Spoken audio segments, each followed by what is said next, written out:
अस्सलाम वालेकुम नाज़रीन, इस्लामाबाद टाइम जे प्रोग्राम में आऊं आहियां तव्हांजो मिज़बान मुदस्सिर हुसैन। नाज़रीन, अॼु जे इन प्रोग्राम में ख़ुसूसी ॻाल्हि ॿोल कंदासीं मुस्लिम लीग ज़िया जे सरबराह इजाज़ुल हक़ साहब सां। सियासी सूरत हाल कुझु तब्दील थींदी पई वञे। हिकिड़े पासे तहरीक इंसाफ़ जे चेयरमैन इमरान ख़ान जा साथी पंहिंजा ई साथ छॾंदा पिया वञनि, त ॿिए पासे मुस्लिम लीग ज़िया जा सरबराह इजाज़ुल हक़ साहब इन वेझा पिया थींदा वञनि।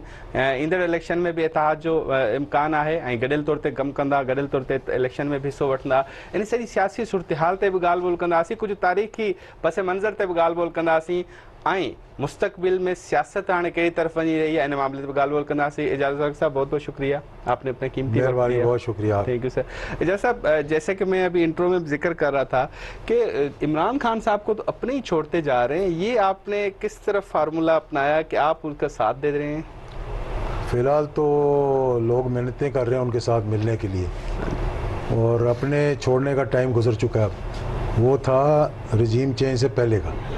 रजीम चेंज के बाद जो उनका जो नैरेटिव था वो इस तरह लोगों ने में गया है कि ये पाकिस्तान की तारीख में वाहिद जमात है जिसको ना तो लोगों को बसें देनी पड़ती हैं, ना बिरयानी खिलानी पड़ती है, और बस जगह का ऐलान होता है और आप सिर्फ आपका ख़र्चा जो है वो कंटेनर लगाकर स्टेज बनाने का है। ये आपने रजीम चेंज की बात की, रजीम अभी रिसेंट जो चेंज हुई उसका कह रहे हैं या जो पहले की? रजीम में बहुत सी चेंज होती रही है, लेकिन जो अब चेंज हुई है मैं उसकी बात करूँ। रजीम चेंज का मतलब हुकूमत तब्दील।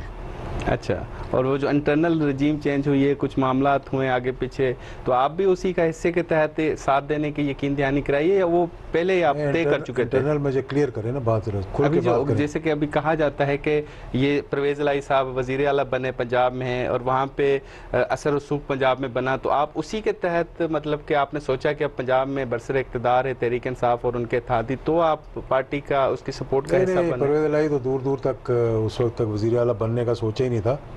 मैं तो 3.5 साल तो मेरी मुलाकात नहीं हुई थी खान साहब के साथ, क्योंकि मैं भी बाकी लोगों की तरह महंगाई बेरोज़गारी जो बढ़ रही थी उस वक्त, कोई थोड़ा बहुत टीम भी इतनी अच्छी नहीं थी।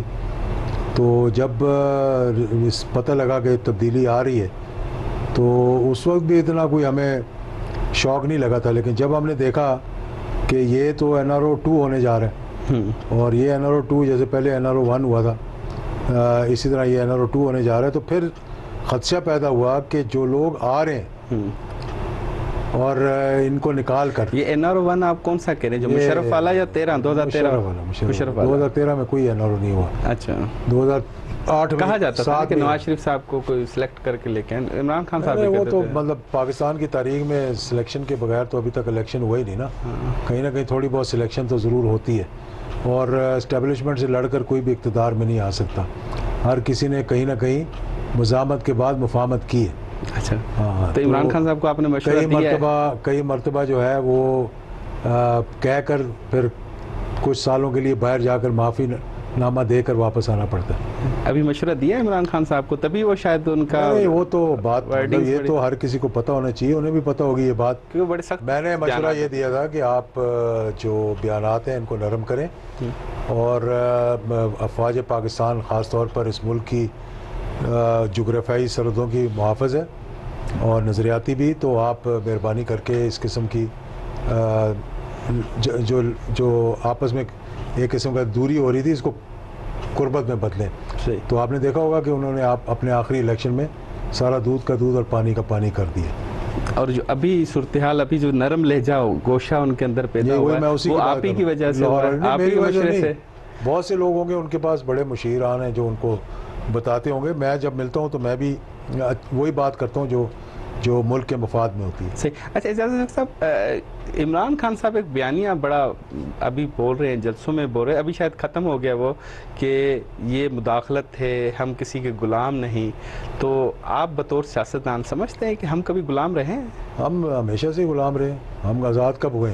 अच्छा, मतलब बात यह है कि एक बात तो मैं उनकी तारीफ़ करूँगा, चाहे वो गलत है चाहे वो सही है। जब उन्होंने कहा एब्सोल्युटली नॉट, इसका ये मतलब नहीं था कि हम अमेरिका से जंग चाहते हैं, उसका मतलब ये था कि हम अपनी सरजमीन से किसी पर हमला नहीं करने देंगे।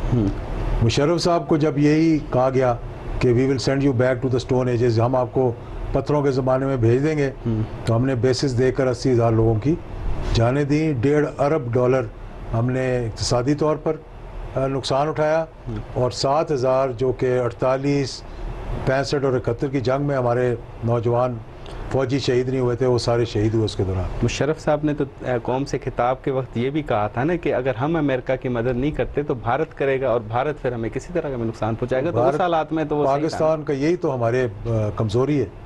भारत तो अब भी उनका स्ट्रेटेजिक पार्टनर है। भारत ने क्या पाकिस्तान को नुकसान पहुंचा दिया, सिवाय इंसर्जेंसीज करवाने के बलूचिस्तान में और पैसा खर्च के हमारे इन फाटा के इलाकों में कराने का। अल्हम्दुलिल्लाह पाकिस्तान नाकाबिल तस्खीर है, और यहाँ पे किसी दुश्मन की ज़रूरत नहीं है।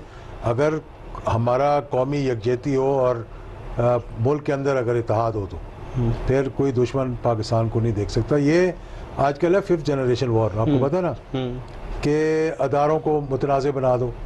यही वजह है जिस वजह से मैं समझाता हूँ इन लोगों को जो ईंट से ईंट बजाने की बातें करते हैं। कभी वो कहते हैं ये जो वर्दी है इसके पीछे दहशत गर्दी है, फिर जो खान साहब ने अल्फाज इस्तेमाल किए, इन चीज़ों से बाहर निकलना चाहिए। सही। अच्छा, आपने जिक्र किया अभी अपनी बातों में, अभी रिसेंटली बात की कि हम हमेशा गुलाम रहे हैं, तो वो जनरल ज़िया साहब का जो 10 साल का दौर, उस वक्त भी हम गुलाम रहे हैं? ये बात नहीं है। देखें, बात जो मेरे कहने की बात है वो ये है कि हम हमेशा एक ही तरफ देखते रहे, अमेरिका की तरफ। जनरल ज़ियाउल हक ने जो इक़दाम किया था ना, उन्होंने पाकिस्तान के मफाद में किया था। अगर वो कदम ना उठाते जिसकी वजह से लोग, मतलब मखसूस टेन्योर गुलाम रहे हैं ना, वो टेन्योर नहीं रहे। नहीं, मैं ये नहीं कह रहा कि टेन्योर रहे कि नहीं रहे। अच्छा, मैं ये कह रहा हूँ कि जब डिक्टेशन आती है, जब डोनाल्ड लू जैसे लोग ये कहते हैं कि अगर तुमने ये अदम एतमाद का वोट जो है वो ना हुआ तो तुम्हें नुकसान होगा, तो ये है गुलामी असल में। तो ये हर वक्त हुई है या सिर्फ अभी हुई है? यानी कि ज़्यादातर तो ये अभी हुई है, इससे पहले 1988 में हुई थी। अच्छा, बैरूनी मुदाखलत की बात करूँ, अच्छा, जब मोहतरमा बेनज़ीर इलेक्शन जीती थी, और अभी उनके पास इतनी अक्सरियत नहीं थी कि हुकूमत बना लेती, 1-2 बंदे आगे पीछे हो सकते थे। सही। जब IGI बनाई गई थी या बनवाई गई थी, और आपको पता है किसने बनाई थी? पता है ना आप? जी जी। तो उसके केस भी लगा हुआ है, असगर खान केस भी है अदालतों में। उस वक्त प्रेसिडेंट रेगन ने ख़त लिखा था गुलाम इसाक़ खान साहब को कि we would like to see मोहतरमा Benazir as the prime minister of Pakistan and would like to invite her to on a state visit to the US। तो मतलब फिर आपके मुताबिक दो वक्त में, 88 और अभी? सुने तो 88 नहीं, बीच में भी हुआ। अच्छा, मतलब मैं बारी बारी आपको बता रहा हूँ कि मुदाखलतें कहाँ हाँ, ठीक है। उसके बाद 2007 में हुई। अच्छा, 2007 में जब चार्टर ऑफ डेमोक्रेसी हुआ, जिसके बारे में बहुत बात की गई कि हमने अब जमहूरियत को फतह कर लिया है और इस्टेब्लिशमेंट से हाथ नहीं मिलाएंगे, तो अभी उसकी स्याही जो है जिससे साइन किया था नवाज शरीफ साहब ने, मोहतरमा ने और शहीद ने और बाकी लोगों ने, तो वो अभी उसकी स्याही सूखी नहीं थी, अभी फूंक मार रहे थे उसके ऊपर स्याही सुखाने के लिए। तो अबू धाबी में मीटिंगें शुरू हो गई थी। कोंडोलीसा राइस जो है वो मुशर्रफ साहब को सोते से जगा देती थी कि जल्दी करो वहाँ जाके मिलो। क्यों? उसमें क्यों, क्या वजह क्या थी उसकी? उसकी वजह ये थी कि अगर वो ना होता है ना रो, तो फिर स्विस केसेस के फैसले आने वाले थे दिसंबर में। आपके मुताबिक 3 वक्तों में बड़ी मुदाखलत हुई, 2007 में, 88 में और इमरान खान के वक्त में। तो मतलब जमहूरी दौर की मैं बात कर रहा हूँ। जमहूरी, तो मुशर्रफ का तो जमहूरी दौर नहीं था ना, वो तो मैं कह रहा हूँ 2007 उस वक्त जमहूरी शुरू हो चुका था ना तकरीबन।